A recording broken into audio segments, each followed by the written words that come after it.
I den her film vil jeg gennemgå et eksempel på, hvordan man bruger ugrupperede observationer til at få overblik over datamateriale, og hvordan man kan sammenligne to sæt data, i det her tilfælde to forskellige klasser. Mit udgangspunkt det er den her klasse, Simuts klasse 9. A, hvor man har undersøgt, hvor mange fraværsdage havde eleverne i januar. Man har så spurgt alle eleverne, det er dem, der er repræsenteret her ved numre, hvor mange fraværsdage de havde. De står så hernede. Når jeg skal lave ugrupperede observationer, så er det første jeg gør, det er at finde ud af, hvad kan jeg observere?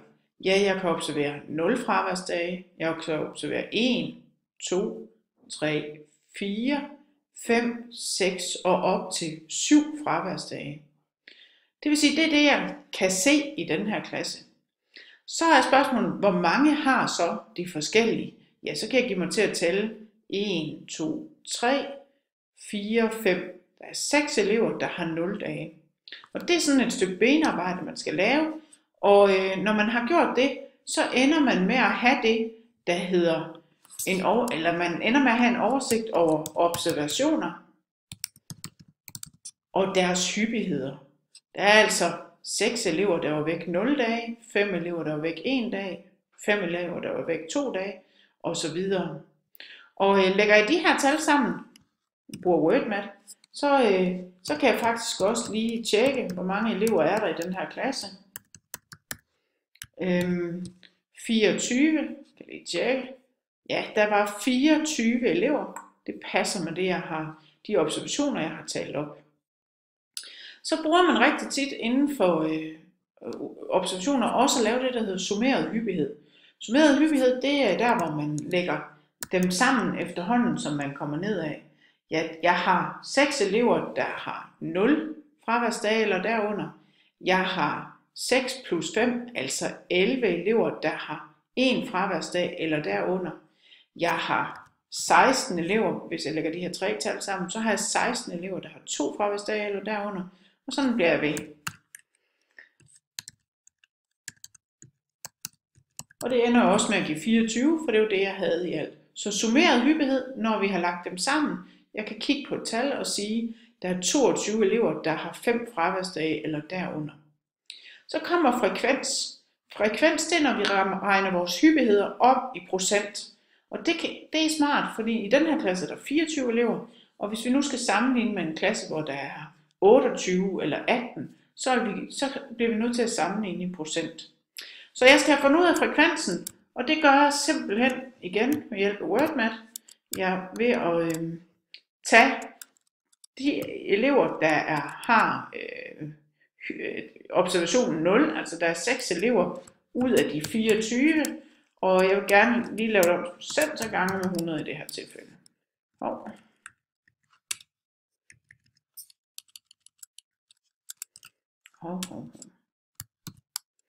6 divideret med 24 gange, det er da mærkeligt, 100, så vil det sker, og alt b. Ja, det kunne den ikke finde ud af. Ups, så prøver jeg lige noget andet. 6 divideret med 24, alt b. Ja, og frekvens kan jeg opgive både som decimaltal som procent. Det her det gav 0,25. Det er det samme som 25%. Det her det kan jeg regne hele vejen ned, og så får jeg alle de forskellige frekvenser.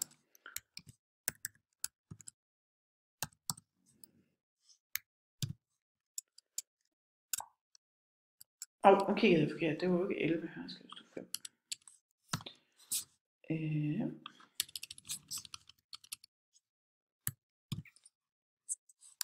Det her svarer altså til 21%. Nu laver jeg den ikke færdig, men jeg siger altså hyppighed ud af det samlede antal elever.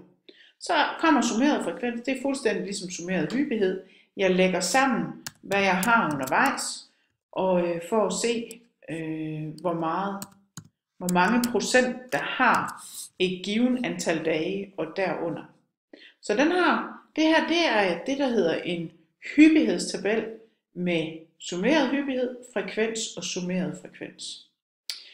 Alt det her, det kan man lave meget, meget snillere. Det kan man, hvis man bruger WordMath. Og til det, der skal man gå herop i statistik, og så skal man vælge det, der hedder statistisk regneark. Jeg skal lige trykke herude på min regneark, og så åbner den en mappe, og den spørger, skal være med makro, ja tak. Og så kommer jeg ind her, og hvis man kigger, jeg lige flytte man kigger hernede, så kan man se her en hel række forskellige faner med alt muligt. Der er data, ugrupperet, grupperet. Og i dag skal jeg altså i det her eksempel bruge det her ugrupperet. I det her WordMath, der kan man enten putte sine rå data ind, det vil sige, jeg kan bruge de her data, der står hernede, hvor mange fraværsdage har de. Den ene mulighed. Og den anden mulighed er, at jeg bruger den hyppighedstabel, jeg allerede har lavet. Jeg har de tal fra opgaven, dem har jeg til at stå her. Og dem kopierer jeg simpelthen ind i det, der hedder rå data. Og så vil man kunne se, at WordMath faktisk laver en hyppighedstabel helt magen til den, jeg havde over i mit Word-dokument. Så skal jeg kopiere til de øvrige data, og så kan jeg gå ind i den her side, der hedder ugrupperet. Og nu har jeg faktisk alle de informationer, alle de værktøjer, der findes til ugrupperet, de ligger her.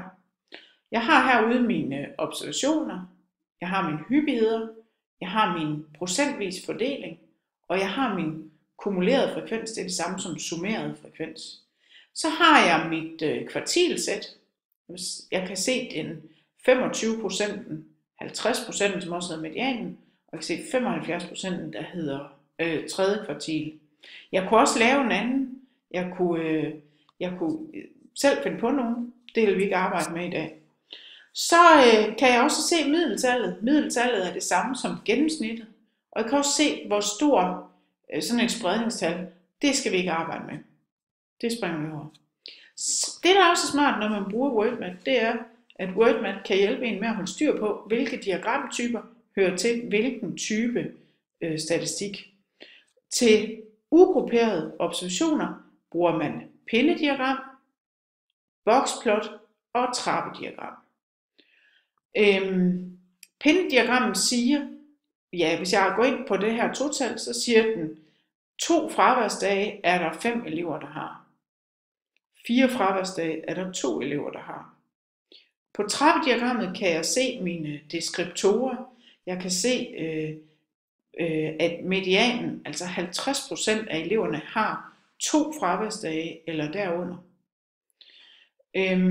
På mit boksplot kan jeg også aflæse alle deskriptorerne. Jeg kan se min mindste værdi. Det er her, hvor boksplottet starter. Den er 0. Og jeg kan se min største værdi. Den er 7. Det er her, hvor min boksplot slutter.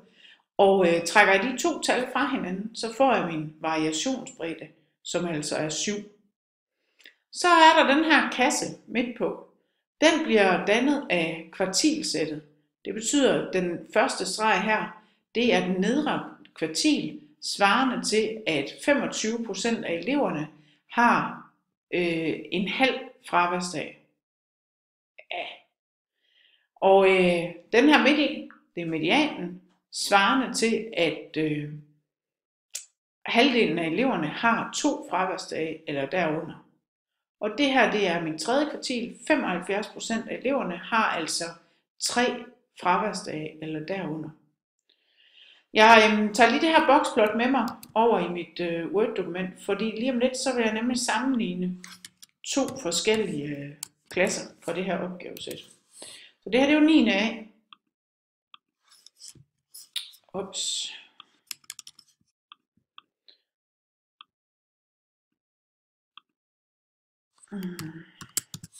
Her i mit opgavesæt, der har jeg en anden klasse også her. Det er 9. B. Dem prøver jeg lige at kopiere over i WordMath. Så tager jeg simpelthen tallene. Det gider den så ikke lige hen. Ej, men heldigvis lige et andet sted. Ups. Her. snupper den lige fra den her hyppighedstabel. Nej, det er ikke den. Snupper den fra den her hyppighedstabel. Det her det er elevfordelingen med fraværsdage i 9. B i samme måned. Så går jeg tilbage i mit WordMat og ind i mit data, og så laver jeg simpelthen lige en ny mappe, hvis jeg kan få lov.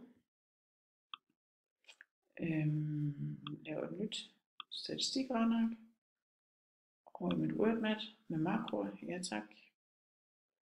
Og nu skal jeg så den her gang kopiere den ind i selve tabellen, fordi de var jo talt op. Så kopierer jeg igen til de øvrige ark. Jeg går herom på ugrupperet, og så ser jeg, at der er kommet et boxplot. Her kopierer jeg lige med over i mit Word. Ikke den her, men den her. Nu har jeg to forskellige boxplots. 9A for oven og 9B for neden. Og hvis jeg kigger på de her to, så kan jeg i hvert fald se, at min mindste værdi og min største værdi er ens. Det vil sige, at i både 9A og 9B, der har dem, der har færrest fraværsdage 0 dage, dem, der har flest, de har 7 dage. Og jeg kan også ud af boxplottet se, at der er altså samme spredning på, hvor mange dage de er væk. Variationsbredden er den samme. Så kommer jeg til boxplot, eller til kvartilsættet. Som jeg sagde før, så var kvartilsættet en halv og 2 og 3, det vil sige 25%, 50%, 75%. Kigger jeg nu på 9. B, ja, så er kvartilsættet 2, 3 og 6. Det vil altså sige, 25% af eleverne i 9. B har 2 fraværsdage eller derunder, mens 75% har helt op til 6 fraværsdage, hvor de kun havde 3 fraværsdage i 9. A. Og når man sammenligner boxplots, så er det utrolig vigtigt, at man vælger nogle deskriptorer. Man skal simpelthen vælge noget, hvor man siger, jeg kigger på de her ting. Jeg kunne også have kigget på typetallet. Hvilken hyppighed er der oftest? Ja, det her det er 9. B.